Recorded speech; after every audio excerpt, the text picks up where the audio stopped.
Pozdrav narode, dobrodošli na njegov kanal. Ako ne znate, on se zove Radoslav i u daljem videu ćete vidjeti o čemu mi pričamo ovdje.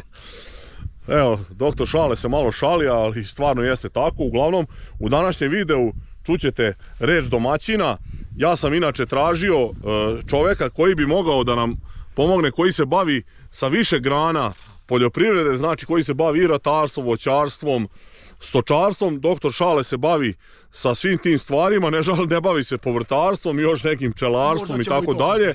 Da, možda ćemo i to početi. Uglavnom, bilo mi je to mi je bio cilj da nađemo takvog čovjeka, pošto to, eto, moj drugar se time bavi, on mi je najbolji sagovornik za ovu današnju emisiju.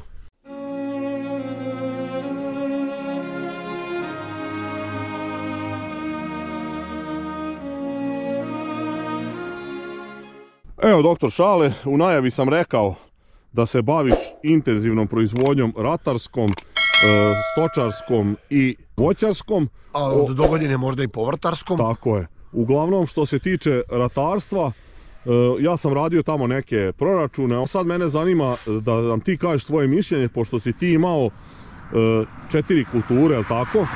Ječam, pšenicu, suncokret i kukuruz. Ja sam imao samo 3. Pa bih voleo da nam sad ukratko objasni šta se dešavalo u svim tim kulturama, da li je u bilo kojoj bila zarada i koja je najviše podbacila, to je gdje smo najviše pukli. Pozdrav prvo pre svega svim tvojim pratiocima, gledaocima, drugarima i ostalim ljudima koji podržavaju ili ne podržavaju poljoprivredu i poljoprivredne proizvođače ili kako oni zovu seljake ili već tako dalje i bliže. Da se ne osvrćem na priču politike, protesta i svega, ali eto, godina je, što se kaže, na kraju. Crte smo podvukli neki manje ili više. Razmišljam šta da kažem, pošto ja nisam neko ko smišlja šta će da pričam, ja pričam onako iz glave, iz duše. Poljoprivreda ove godine, bolje da smo spavali, ili bolje da smo išli da radimo negde, a da nam zemlja odmarala, kao što ono u Evropskoj ima kao odmara, pa ti plati. Da su nam platili da ne radimo ništa, mislim da bi više i bolje prošli. Što kaže ovaj moj kreditni službenik, bankar, kaže, ovo samo ima kod nas u poljoprivredi da si cijele godine radio i da nisi ništa zaradio i da si u ozbiljnom problemu da ne možeš da isplatiš svoje obaveze.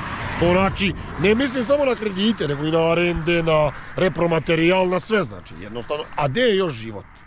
Gde da ti živiš sad taj mjesec dana, da platiš struju, vodu, komunalije, ne znam nija šta, to svako košta 30 do 50 hiljada manje više, znači, eto. Evo, na ječmištu smo, ječan mi je lepo, Niko, to je moja parcela, 14. oktobra seo, pale sve kiše, povaljan, kočetka, 110 kila po jutru, ječman, Onius, NS, top. Sejemo ga, mi prvenstveno zbog čožarstva, druga stvar, imamo neki deal, da se tako izrazim, sa ljudima koji se bave proizvodnjom prasadi, tu su iz naše okoline, pa oni su zainteresovani za kupovinu, a i jedan deo ostaje nama, pa ga zato sejemo, inače ga verovatno ne bi sejali od ove godine. Ove godine je bilo katastrofa. Ove godine, cena je bila užasna. Ječam i žito su tako izgledali nenormalno dobro, da ja sam mislio, imao sam, da žito ću se malo kasnije svrti. Ja sam mislio, to će biti rekordni prinosi, 5 tona po jutru, mada imali smo mi te prinose prethodnih 10 godina, sporadično kako koja njiva, kako nisu nam sve njih isto kondicije. Ali sad je sve izgledalo super. To je izgledalo tako, znači meni je drugar jedan govorio za neku moju parcelu 3,1 hektar pšenice, sad ajde malo preskačem, to 6 tona po jutru, 5 tona, kraj kad smo uvrali, to ću reći koliko je bilo, ne daj Bože. Što se tiče ječma, imali smo neki prinos od 3,5 tone po jutru, što se ispostavilo kada je dobar prinos, kako je to se izgleda, i šta smo mi vrli sve i uslužno, i šta si ti vrlo. Ostavili smo ga kući, prodali smo jedan deo po 20 dinara. Ajde da kažem da tu nije tako loše, bacimo sam 100 kila osnovnog đubriva, 100 kila ana smo ga prihranili, jednom oprskali, jer ja dok sam razmišljao, hoću, neću, on već počeo da vlatava ono krajem aprila, početkom maja, nešto je baš rano ove godine vlato, odnosno izbacio je zastavičar. Tu je možda i bilo neke zarade. I na tako lošu cenu. Jer je mali ulog bio, znači nisam imao 2 prskanja, nisam imao jednu prihranu, pravim paralelu sa žitom. Dobro. Kad smo došli do žita i do tih izgleda žita... I od tih 6 tona po jutru? Da, i od tih 6 tona po jutru, 2,4 tone po jutru. Kraj, znači, meni svi govore, šta, pa to ima da bude, to je žito, nije ga bilo vatra. Ja kažem, ljudi, čekajte da kombaj prođe. A zašto sam to govorio? Zato što je naš šatar ove godine jako čudan bio. Polovina sela ka autoputu je bila katastrofalni, prinosi svima žita. Ova druga polovina prema Slankamenu i prema Sasama, tako je nekako, tu je bilo bolje. Mislim bolje, ali džaba je bolje kad ja svaku njivu isto ulažem i vatam prosek. Pa bolje zašto je tu brdovitije i oceditije bilo, nije ležala voda. I manje je bilo padavina. Izgleda da je to bio problem. Zato što ja jedan prijatelj živimo dijagonalno u selu, on živi taj deo prema Slankamenu, ja živim taj deo prema autoputu, baš smo u dijagonalni i merili smo kiše. Uvijek kod mene palo 4-5-10 litara više u proseku kad sabiramo. I onda smo došli da je u stvari ta voda ugušila, odnosno ja sam na tu parcelu nabacao stravota, đubreta, ko veli i po tim cenama ureja 106 dinara, 86, mešavina 105 dinara, to kad rodi 6 tona i nek bude recimo, ja sam računao u nekim mojim proporcijama i razmišljao da će biti 25 dinara žito. Neko, realno je bilo smanjenje, pad je bio, nisam računao da će biti 20 i da je bilo 20 i da je rodilo, pa i ajde. A ona 24 metara, na kraju smo, da skratim, to mi je, znači, najgore, tu sam u minusu, znači na tih 5,5 jutara jedno 3.000 evra, sigurno u minusu, znači imao sam 130 metara žita, odnosno imao sam žita 155 metara iznešenog, ali pošto je hektoliter bio 60, znači da li je učmanulo, da li je zgorelo od previše đubrene, od previše kiše. Znači zbog kvaliteta, još... Znači naplativog sam imao 130 metari, po 20 dinara su mi obrađene 260.000. Ja sam bacio 2 tone đubreta, tu znači mešavine, ana i ureje. U proseku je neki 90 dinara, znači to đubre mi izašlo mi skoro 100, znači rekao sam 106 dinara mu ureja koštala koju sam bacio na žito, 105 dinara me mešavina koštala i 86 dinara an. Znači ja tu kad podvučem crtu, sve ostalo žito, tih 27-8 dinara koje se nije moglo da me navrati u život, nikako. Imao sam 32 metara na kraju prosek. Znači to vam je ljudi oko 5,5 tona po hektaru. Nikad gori prosek žita u zadnjih, eto ja se intenzivno bavim, imam zapisano od 2010. pa na ovamo sve. Nikad gori prosek žita nismo imali ove godine. Znači to je nešto neverovatno. Tako je to prošlo, kako je, razdužili se, dobili malo novaca, to potrošili, drž ne daj. Znači 3 put đubreno, 2 put prskano žito. Još sam se zburazano raspravio da ćemo prskati u Zastaviću, odnosno prskali smo T1 i T3, odnosno cvetanje, kao ćemo prskati u Zastaviću. Na sreće što nisam, još bi veći minus bio, jer ja mislim da tu prskanje ove godine ne bi ništa doprinijelo da sam ja dobio neko povećanje prinosa. Tako da je tu, to je prošlo loše. A onda sledi još gore, znači... Ja sam onda mislio, pošto su suncokret i kukuruz tako dobro izgledali, znači to sad ćemo se mi povratiti, sad će to biti. I onda je 19. i 21. jula u Krčedinu i odnosno u celoj Vojvodini takva oluja nastala. Evo ovdje je bio je suncokret, tu si ti bio da probaš, znaš kad Mire nije mogao da pa si ti. Da, nismo mogli da vršamo. Pa smo u dijagonalu vrli, pa smo mi to na kraju, ova njiva ima 4 jutra. 1900 kila suncokreta. Na 4 jutra ukupno. Znači to vam je 2,3 hektara. Znači ukupno 1900 kila suncokreta. Kaže Burazer daj da ga istanjiramo, nemoj da ga kosimo. Znači. A normalno bi bilo skoro 10 tona. Tako je. Imali smo uglavnom između 9 i 10 tona tu kad je bio suncokret. Znači od 2010. se na ove parcele seje suncokret svake 3. 4. godine kako dolazi u nekom našem plodoredu. To je, kad smo završili taj suncokret 1050 kila mislim da smo imali prosek. Znači imali smo mi recimo možda... To je po jutru. Tako je, po jutru. Znači oko 1800 kila po hektaru. Da, ni 2 tone po hektaru. Dobro. Ja sam sad očekivao da će to navući se bar na 50 dinara. Suncokret računajući ovi naši uljari, treba im ulja, držne, daj. Očigledno je da ovoj našoj državi ne treba ništa. Znači mi ne trebamo, njima je sve lakše da uvezu i da zarade pola evra, 20-30 centi, nego nama da mi ovdje radimo i platimo i da imaju sirovinu sigurno i sigurno bolju nego taj uvoz koji će da traje mjesec dana. Ne, tu je bila totalna pogibija sa suncokretom. Kukuruz nam je rodio solidno dobro. Znamo kao imali smo nekih 50, 45, možda oko 10 tona prosjek, nisam ni računao. Dok sam već bio revoltiran, razočaran, da sam od tog momenta suncokreta mislio kako će vratim kredite. Zato što banku baš briga što sam ja, što meni nije rodilo. Znači, državu također, jer uvodili su moratorijume za dobre godine, za COVID, za Boga oca, a ne mogu sad uvedu, na primjer, nama kojima svima bi to značilo, jer ja ne znam nijednog poljoprivrednika, onaj koji ima hektar i onaj koji ima 1000 hektara, on taj ima kredit za mehanizaciju, za sve, jel taj, znači ne, meni bi sad recimo taj moratorium najviše značio da mi to se, nije to dobro, ja znam, ali šta ja sam sve živo morao raspravljati svu slamaricu da izvučem, da bi mogu to napraviti. I onda toliko sam kukuruz nisam razočarao, uglavnom imali smo štete popadalog, ja sem dekalbi i pionir. Pionir je mnogo lošiji bio dekalba, recimo na mojim njivama, taj popadali. Ne pričam, imao sam ja tu par njiva gdje sam imao 13-14 tona, ali to su njive u kondiciji, njive koje svake 2 godine bio stajnjak. To ne može se uvijek kao reprezentativno. Znači, te 2 njive ne mogu da me izvuku na svu ovu situaciju. Tako da smo imali tu negdje oko 10 tona. Prosek na ovih 16 dinara koje smo dobili, to jeste neka zarada, ali s obzirom da smo ovdje napravili takve minuse, nisam rekao za suncokret, znači tono i 50 kila po 40.000. Arendu plati 200 do 250 eura, ne bi nek se plaži 225, to ti 28.000, plati se me 6-7.000 pojedno, plati hemiju, ti si radio za 200 eura minusa, plus radio, pazi. I platiš to ovom arendašu, šta ćeš, jer ono ako mu ne platiš, onda nekom drugom zemlju. Ili ako te sačeka godinu dana, opet moraš mu kad platiti, znači, totalna propast na tom suncokretu i taj kuruz je tamo možda amortizao suncokret da budemo na nuli. Ili možda 50 euro zaradi. Tako da ja stvarno, ova godina je, rekao sam, znači ako se ovo ponovi, moje lično stavim mišljenje, ja ću, ne znam, sve ću da rasprodam i povraćam dugove i u Sloveniju, Nemačku, Arbajt i zdravo. Jer ovo nema smisla. Znači da ja radim godinu dana i ulažem i na kraju propadnem. Bolje da sam se kocko, možda bi nešto zaradio, znaš. Znači, generalno ocena ratarstva ove godine je katastrofa. Minus milijardu. Samo da te pitam kratko, imao si detelinu za goveda? Bavimo se mi govedarstvom, to ćemo snimiti posle. Imali smo lucerku, da, lucerka je bila solidna, šta ja sad znam, radimo te rolobale, pa sad tu ne mogu da ocenim koliko je tu bilo. A jeste uspeli od kiše da je sklonite i to, pošto je bilo ono jedan deo kiša? Jednu koštiju smo samo motali u motavanje.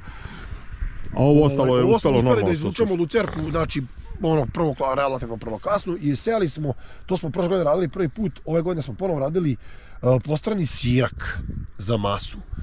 Međutim, igram slučaja, njega smo uhvatili, međutim malo nam je previše izrasto pa je odrvenio, ali dobro, to preživari, oni to jedu ga super, znači tu smo recimo imali 10 tih rolobala, na primjer sirka, što je super, znači možda smo to bolje da prodamo, možda bi tu imali veću zaradu naprijed nego na ječmiš, to smo posle ječma radili postranje, sad tu bila kišovita, niklo, sve super, više bi možda tu zaradili na tim rolobalama da prodamo nekome, mislim, ali kome ćemo i da prodamo kad niko to više ne radi.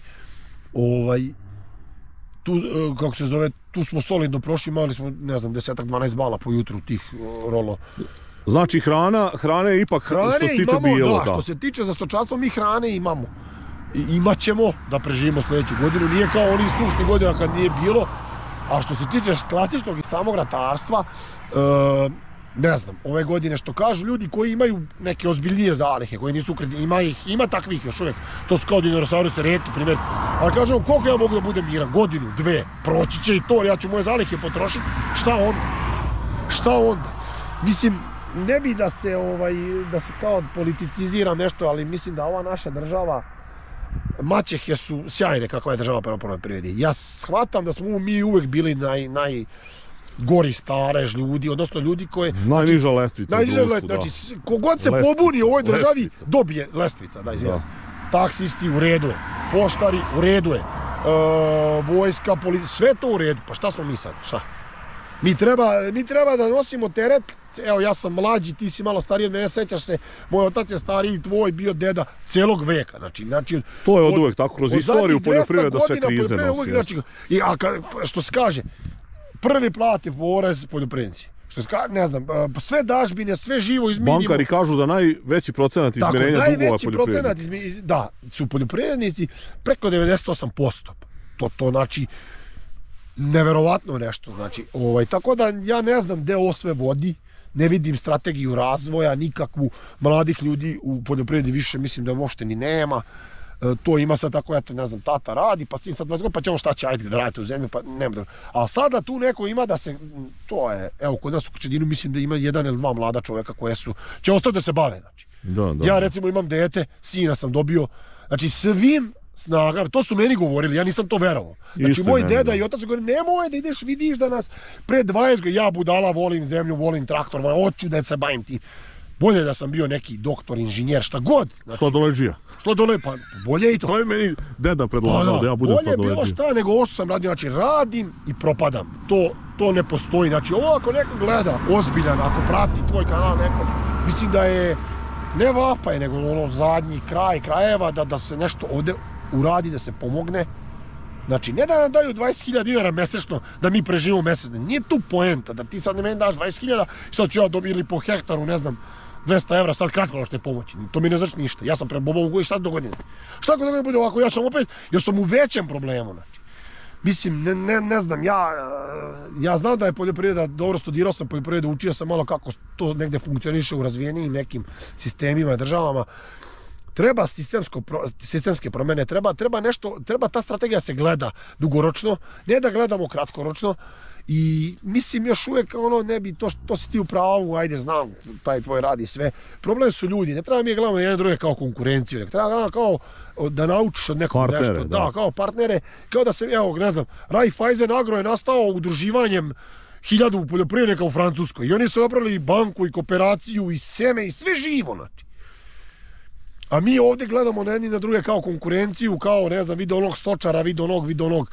Nek daju njima, onda nek daju i nama neki deo ratarima. Evo, mi smo sve, i ratari, i stočari, i bit ćemo i dogodine povrtari, hoćemo probati i povrće.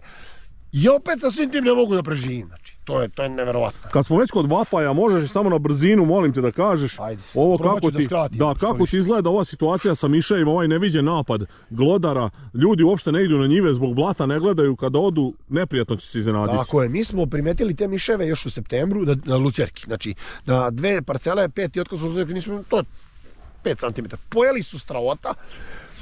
Mi smo tu je burazer onda uzeli taj brodisan, pa smo imali nešto svog žita, pa smo kočići u lucerku rupa. Evo gledam sad ovdje ima po nekih rupa, nije strašno, ali ima. Mislim da definitivno treba to ljudi što pre da obiđu, znači ili trujte svoje žito od brodicanom, pobacajte ili kupujte cinkosan. Mada i to je sad otišlo za 2-3 nedjelje koliko duplo i više nek duplo je otišlo. I to je sad opet, da, to je sad opet varijanta, znači znaju da nam treba, znaju da moraš, diži cenu, kupit će i zdravo šta. Znači tvoja preporuka je ljudima da idu da obiđu njive i da ne čekaju da truju. Ja sam sad uvrstio sebi u jednom baru 15 dana, znači sve obilazim cijele zime. I zimi kad ne radim, sednem u kola provoza, kad je suvo, atar traktorom. Uvijek to sam s proleća češće to radim, na 7 dana obilazim sve parcele i kad prskam i kad tražim moment prskanja sve. Mislim da to, da li radili hektar ili 500 hektara, isti vam je đavo, znači vi to radite da bi zaradili, ne da bi se igrali, ne znam šta. Mislim da definitivno treba da obilaze, evo kako sad gledam kako je lepo sunčatok niko. Možda čak bolje nego ječam, evo i rupa od miševa, lepota znači. Evo, 3 rupe na pola metra kvadrata. Ništa, to je to što se tiče ratarstva, čuli ste, idemo dalje, prelazimo na stočarski deo.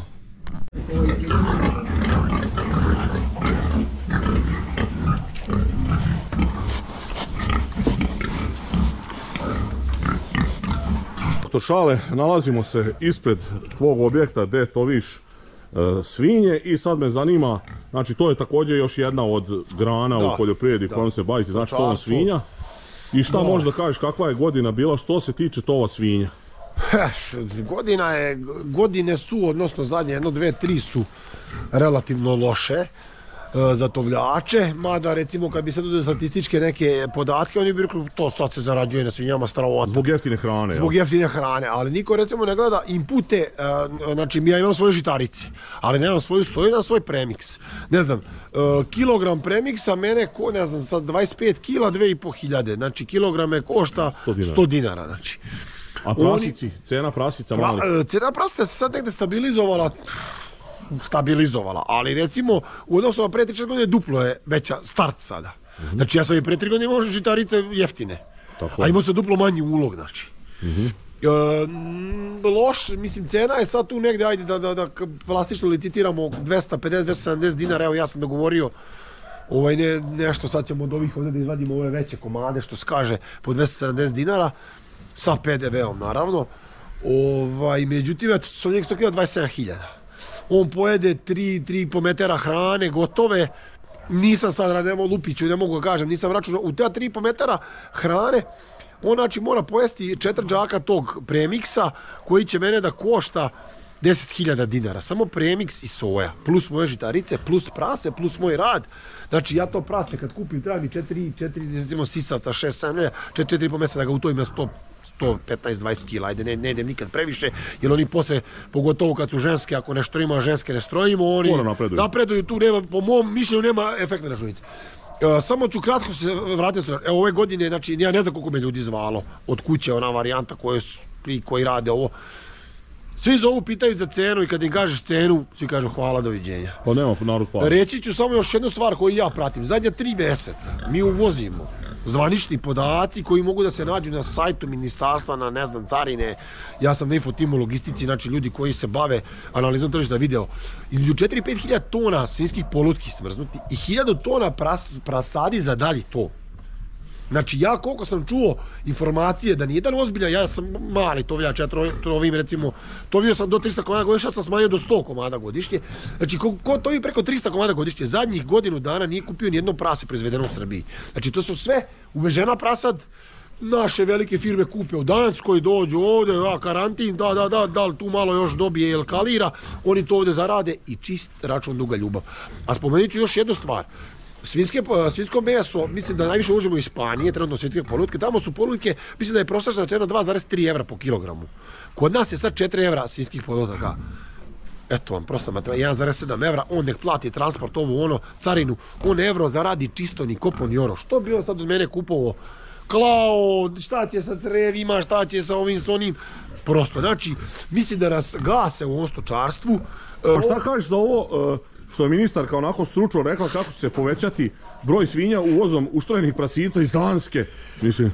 Pa, ne bi sad nešto da komentarišem našu ministarsku poljoprivredne. Povećanje stočnog fonda sa uštrojenim svinjama. Ja bi je samo, mislim, dao bi savjet ministarstvu i tamo tim ljudima koji rade. Čisto da je kažu, da kad treba da izađe u javnost da je malo objasne kako to funkcioniše, čisto da nema tako tih lapsusa, mislim to svako ozbiljan, samo to može da se nasmeje, tu nema jednostavno nekog odgovora da bi mi mogli da pričamo ozbiljno o tim stvarima. Nama je ratarstvo ipak primarna delatnost, mi smo sa stočarstvom dopunjavali, odnosno s tovom svinja, pravili smo, tako reći, brzu zaradu, 3-4 ture godišnje, na 3-4 meseca imaš neku zaradu koju možeš da plasiraš negdje.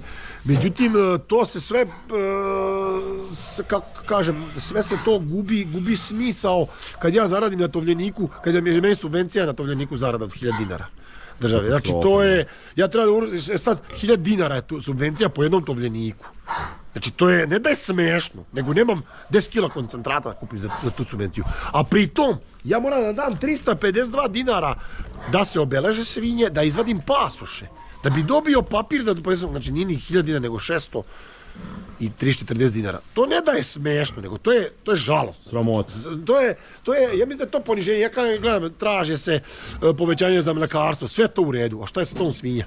Znači, mislim da je ovde poenta u stvari da je prostije uvesti svinjske polutke i lakše nego recimo nego proizvesti ovde u Srbiji. Znači, mislim da je to poenta i da tako nas uništavaju male tovljače. Nekad je, evo, mislim da kod nas u Krčedinu da ne postoji više nijedan ozbiljan, evo, čovjek koji je imao, napravio je objekat za 120 komada, dao je 20.000 evra, stoji mu prazan, drži, ima 2 krmačice, tako igra se malo čovjek. Mislim, čovjek je otišao u penziju, ima 60 neku godinu, nije mu to više radi ratarstvo i nije mu više da kaže ja da radim, da zarađujem, da pare na 3 mjeseca, oni plati po 6 mjeseci. Na svu sreću, klanice i kasapi s kojima ja radim plaćaju 7 do 10 dana, inače da je to duži period. To bi totalno bilo suludo raditi. I ovako razmišljam se kad ovo sad završim, imam tu još nešto sitno, vrlo lako je moguće da će do proleća da prestanem uopšte da radim, kako se zove, tov, zato što ja to sve moram da isfinansiram, sve moram da platim, ili ako uzmem taj premiks da dođem ti, ja kad prvo svinje dam za premiks, ja ništa nisam uradio, ništa nisam zaradio. Jednostavno da budem prljav svaki božji dan, evo može da snimiš kako treba se presvučemo radne stvari, znači kad uđem svinje na mene nagrnu, za šta? Za 1000 dinara po svinčetu? Pa evo nek dođe neki taj stručnjak iz ministarstva, pa nek mi objasni. Za 1000 dinara ja kažem, evo, on ima platu 100.000, znači treba 100 komada godišnje, mesečno da udojim svinja. Mesečno svinja, evo ovdje ima 30. Če mi treba 20 svaki objekata da bi ja mogu da živim.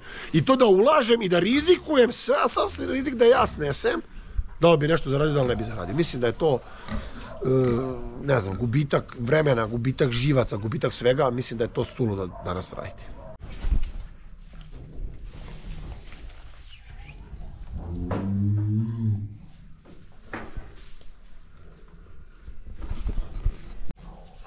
Kako kaže ona rečenica, to june neće da te mune, a? Evo, doktor Šale, nalazimo se sada kod tebe u ovom delu gde se radi tov junadi. Taj deo stočarstva u vezi junadi i mlečnih krava, mislim da je to rak rana trenutno srpske poljoprivrede i u zadnjih 20 godina, sad možda ove godine nije tako strašno, pa sad ajde objasni nam kako je tu prošla godina, kakva je tu situacija i šta razmišljaš Pa, Burazer je imao ideju, kako se zove, još pre par godina, kad smo krenuli, mi smo s tim tovom svinja krenuli 2017. pomalo, jer smo od 2008. do 2017. bili samo čisti ratari. I onda u toj lošoj godini smo kao krenuli da... I oni imaju ideju, aj kao da probamo junad, ja kao, di ćemo junad skupa telad, ovo ono. I onda on me neko uspio da nam govori da on uzme telad, ali kao, pošto smo s pokojnim tečom, dobri bili, on više nego ja, on je od njega prve uzo, pa ih je dohranjivo kao sisavca. I onda smo mi to, odnosno on je više krenuo, ja i kao pomažem mu tu malo, koliko mogu da mu pomognem, pošto ja se držim više svinjarstva radi, po meni je svinjarstvo, mislim, kao bolje u smislu bržeg obrta. Brže, da, i brže se zapate svinje, lakše je početi. Da, ovo nije loše kao dopuna, kako se zove, budžeta i svega. I evo je malo tu sad snimio si koje kakvih junadi, koje kakvih kategorija. Tu je onako poprilično, ne znam, isto kritična situacija u smislu tov junadi prvo nema više kvalitetnih teladi za tov, uglavnom su to sad kogod drži mlečnog govedarstva, to su crne Holstein krave, one su namenjene, nisu za tov, evo vidio si da to su tu crne telad uglavnom u tovu i bude negde on naleti na nekog crvenog, to uglavnom dole južno od Save Dunava, tamo ljudi još uvijek drže simentalca. Rekao si to mlečno govedarstvo, evo i mi ćemo opet, ja i on smo pričali, on je više to bio 5 junica treba da nas stigne, ja mislim narednih 10 dana će to biti rešeno, da probamo to govedarstvo iz jednog čistog i prostog razloga redovnih mesečnih primanja, jer ovo ti prodaš kukuruz, predaš pa ti oni plate šta hoće. A sad ovo ostalo će, evo vidi se tu dole jedno june, to će sad uskoro, to su već bikovi u stvari, oni su nekih nešto 10 meseci u tovu, nešto smo prodali ranije, nešto. Uglavnom je tu cena, bude tu neke zarade, ali treba ti dosta količinski, međutim ti sad dobro tele, dobro june 12-13 meseci, 15-16, to je već onako, ko uđe u taj sistem, dobro je. Znači mi smo još uvijek, ovo je već tek druga godina, kako radimo, mi smo potpuno zaokružili ciklus prodaje junadi, ali mislim da tu jedino vidim da nekako malo popravimo, pogotovo na ove godine na cijenu hrane koja je loša. Evo, ne znam da si snimio tu, žitarice su ostavljene, Nisam snimio, snimit ću. Kukuruz je ostavljen za i šta je aspekt neki kod junadi, manje treba koncentrata za tov, oni su uglavnom lucerka, kabasta hrana, prekrupa kao obrok, ti svinče bez Bez koncentrata nema bez tova. Bez koncentrata tu nema, tu ima tova od kuće, pa šta ti Bog da. Samo moram te prekinuti, znači ovdje što se tiče hrane za stoku, za goveda nije skupa, ali su telad ili loše kvaliteta ili preskupa. Tako je. Znači, onda tu je opet balans, pitanje šta tu uspeš da nabaviš. Da li uzeti dobra telad po nekoj solidnoj ceni, onda nije loše. Ako nabaviš loša telad, onda je loše. Tako da, evo, namiriva čovjek, kako se zove. Ima koji radi, neko snima. Ne može neko da bude paradan, ja sam trajber. Evo nam ga i trajber. Tako da je tu je, ali kažem ti, mi smo sad, znači, prošle godine smo recimo 10-12 junadi isporučili i nekih 150, 70, 80 svinja. Nije to loše za dopunu svega. Kad ja saberem šta... Ali znači samo od toga ne bi moglo isto živjeti. Kad ja saberem koliko su oni pojeli žitarica, znači tog direktno što bi mi prodali, mi bi poprilično se tu lepo zaradi, ali ne računaš svoj rad. To ti je u stvari, ti radiš i to ne računaš kao trošak neki koji te... Mora bi da radiš bilo gdje da bi zaradio, da bi preživao. Samo još nešto oko tih, da te pitam sad da ne zaboravim, pobeće misao, što se tiče ove državne zemlje, tu je situacija loša, niste uspjeli na uslovna grla skoro ništa da dobijete, jel? To je, mislim, ja sam jedne godine imao 300 nešto tovljenika iz porođene klanici i predao sam zahtjev za državnu zemlju, dobio sam odbijenicu. Zašto? Imam ugovore o zakupu sa naknadom. Pa ko normalno će danas nekoga da neki ugovor o zakupu bez naknade? Pa dobro, jedino u neku familiji, nešto baš ono. U familiji da, ali ovako, ja sam imao s trećim licima, ljudima od kojih ja radim. Znači, ja sam odbijen i kad sam došao na kraju, rekao mi čekaj, pa kao dobro, šta si kao konkurisao, kao zakasnio si, godinu dana je pre bila rasprodaja. I kao prvo mi je nudio, ne znam, tako neke budalaštine, neke zajednice, ne znam nija šta. I onda mi kao, pa da, ti si dobio odbijenicu, znaš, čovjek koji se bavi tu kod nas u opštini.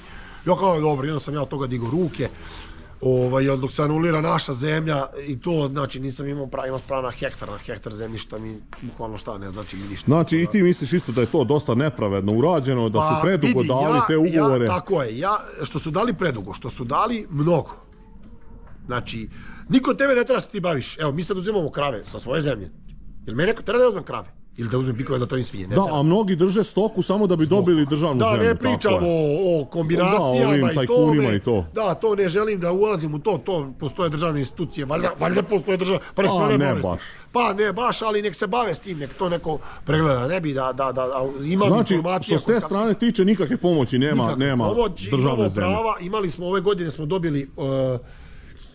Dobili smo za svinje tih 1000 dinara od države, ne mogu da kažem, isplatili su mi, meni, na burazera su junadi, on je dobio za 5 bikova koje smo predali, jer je do tad bilo zbog konkursa, ima sad tu još ne znam 7-8, kad bude, dobili smo, ne mogu da kažem, znači i to. Ali od državne zemlje? Od državne zemlje ništa, niti bilo koji drugi vid osim tih konkursa koji imamo prava, znači na subvencije za tovno grlo, ništa drugo nismo dobili. Evo, nalazimo se sada kod doktor Šaleta u njegovom voćnjaku. Ovo su one kruške, ako ste ranije gledali moje videoklipove, vidjeli ste tu kada smo radili i kada je objašnjavao doktor Šale kako se orezuje kruška. Sada će nam ispričati malo kakva je situacija ove godine bila u voćarstvu generalno, a posebno u ovim delovima kojima se on bavi, to je s kruškama. Pa, što se tiče, mislim, sjajna situacija nije nigde. Sad mi kao kukamo tu loše, mislim da je ovo loše posljedica ove celokupne situacije u poljoprivredi je, svi kažu zbog tog rata Ukrajine i Rusije, odnosno zbog takvih tržišnih dešavanja, što donekle mogu da se složim, jer smo mi kao tržište jako mali da bi mi mogli da utičemo negde.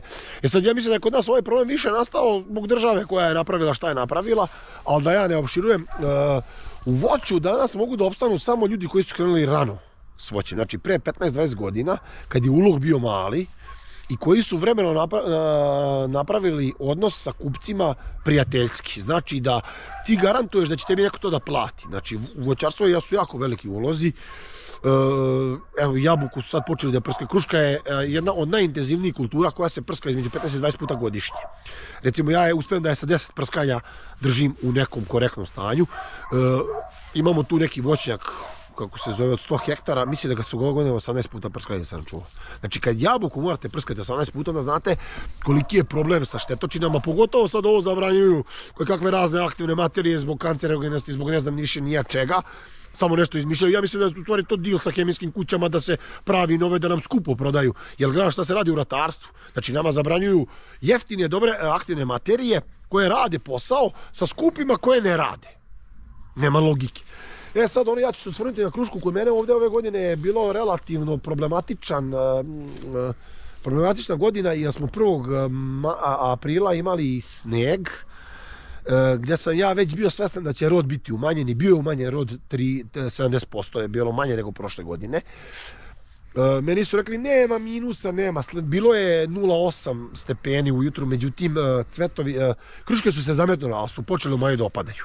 Znači zalivo sam, imam i kap po kap, i prihranjivo sam i nema šta nisam radio, koristio sam i Boga oca, ne znam nija šta sam više koristio, pošto ovo nije velik zasad, nisam u minusu, hvala Bogu, ovdje sam zaradio bez mog rada, jer ja to radim kao hobi. Troškove sam imao nekih zaštite, nekih 300 do 400 eura za pola jutra, znači, ali opet kažem za moj sistem gdje ja imam 10 tretmana, gdje nemam 20. Imao sam nešto hemije sa lagera koja je bila jeftinija. Doduše sad su se pojavile, recimo taj Movento je najskuplji za krušku, koji je original, je mislim da je 110 eura, sad već ima za 50-60 eura litra Galenika pravi, ali tu morate imati 20% ići jaču dozu, jer čistoća tehnička nije ista. Ne znam, radim to voće što radim, više iz hobija, iz ljubavi, prodao sam sve kruške, naravno, otišlo je to i nešto sam pekao i rakije. Dobro, kakva je generalna cena bila bez obzira na prinos? Loša. Nije bila dobra cena. Cena je bila ista kao prošle godine. Ja sam digao za 10 dinara bukvalno cenu sa 60 na 70, nisu se ljudi bunili, kupci ti koje sam ja imao, ali je jako, prva klasa kruške išla za euro. Kao i prošle godine, a prošle godine sam imao 70% veći rod, znači eto vam Dobro, a ti si još radio, imao si nešto jabuka, imao si nešto šta, bresaka, Ne, kajsija i imao si one trešnje. Sad ako možda nam objasniš šta se tu desilo, ali ukratko. Pa sa trešnjama je solidna priča bila, zato što je isto relativno mala površina, pa smo mi direktni prodavci, Burazer prodaje na pijaci, pa se tu nema posrednika. Sa kajsijama je ove godine solidna situacija, mislim, bilo je roda, koja sorta, jer ovaj naš područje nije za kajsije. Nešto smo prodali, nešto smo pekli rakiju i to nije bilo loše. Moja logika nekog voćarstva, hobi, početničkog, gledam, recimo ljudi došli da sade lešnike. Sve se mašinski radi. Problem je, evo, ne znam, ovdje kad... Radna snaga. Tako je, ovdje na ovih poleta ja sam prošlo imao 4 tona, ove godine tonu i po. 4 tone je već ozbiljan rod, treba obrati 1 ili 2 čoveka, znači ja ne mogu nađem nikog da radi, ja i žena i priskoči neku pomoć i to je to, znači. A sad zamislite da imate 2-3 hektara, evo kod nas je bio voćnjak 20 hektara, jedno ga stoji izvađen, samo su ga počupali i stoji u parlogu. Možda je 1 ili 2 godine rodio uopšte. Da, i oni su, ja sam pričao sa čovjekom koji je to radio, kaže on, kad je podvukao crte nije bio ni na nuli, kaže. Da, radi za nadničare. Da, radi za nadničare, kaže. I za hemiju. Kaže, jednostavno, zašto da radim, kaže, nek stoji u parlogu, kaže, je tražio nekog da počupa, znači, da odnese to, mislim, od kruške nemate nekog drve, niko nije teo da dođe da počupa. I još i da plati čovjek, niko nije teo da počupa. Znači, ni u voćarstvu situacija nije dobra. Ne cvetaju ruže, mislim da su tu prednosti ovi ljudi što rade ozbiljne količine, mislim, kod nas je u Slankamentu u blizu, pa znam neke voćare, tu su uglavnom jabuke i već oni već imaju i kupce, imaju i hladnjaču, imaju i sve. Ni tu ne cvetaju ruže, a ljudi su jednostavno primorani. Ne može sad on 10 hektara jabuka da povadi tek tako i šta će, mora nešto raditi. Ali se tamo dosta se više krče nego što se dižu zasadi. To sam primetio. Dosta se više krče nego što se dižu zasadi.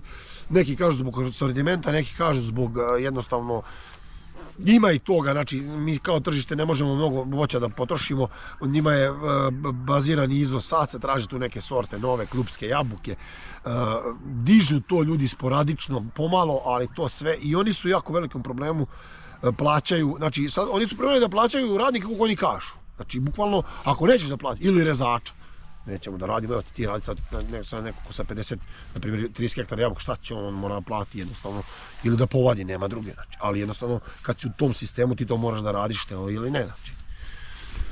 Dobro, hvala.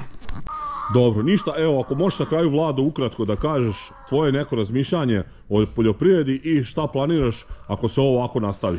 Pa rekao sam ja to na početku videa, znači ja mislim da ovo ne može dugo da traje, ne može niko ovo dugo da izdrži. Mislim da ćemo mi sami svesni biti da to ne ide nigde rasprodati, što kaže jedan tu naš prijatelj, kaže mi kad zaradimo mi kupujemo, ne znam, zemlju, mehanizaciju, imaš od čega, a kad propadneš i budeš trebao da prodaš, neće imati ko da kupi, jer nemaju ljudi para kupe. I šta ti sad, ti hoćeš da prodaš, a ko to da kupi, ko to da plati, možda daš u neko bescenje ili tako nešto, ali to opet nije rešenje. Znači ne vidiš neku budućnost u agraru? Vidi, ja nije da ne vidim, raditi moram i teramo dalje, mi ćemo gurati dok budemo mogli i kako budemo mogli, znači, imamo, naravno, ti si u jednom videu rekao, ne mogu sad setiti, ja sam gledao, ovo nisam ja stekao sad ovog momenta, ovo je neko pre mene sticao, moj otac, moj deda, moj pradeda su sticali i stvarali kapital kojim ja sad raspolažem. Meni, ja neću dozvoliti ni po jednu cenu da se to tako raskamči, ja i moj Burazer, nebitno.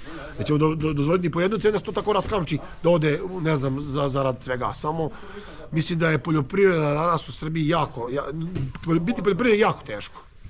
Ništa, hvala ti, Vlado. Evo, čuli ste razmišljanje i probleme jednog pravog srpskog domaćina, tako da ovi što sede i kritikuju i pametuju sada će moći da čuju, znači, dešavanja iz 3-4 grane agrara u kojima je svuda haos, ništa nije sređeno, ne postoje sistemska rešenja i ako se to ubrzo ne počne rešavati, srednji i mali srpski poljoprivrednici su završili sa bavljenjem ovim poslom. Toliko za ovaj klip, hvala vam na gledanju, ako do sada niste zapratili moj kanal, zapratite, ostavljajte lajkove, komentare, delite moje video snimke, vidimo se u sljedećem klipu, pozdrav!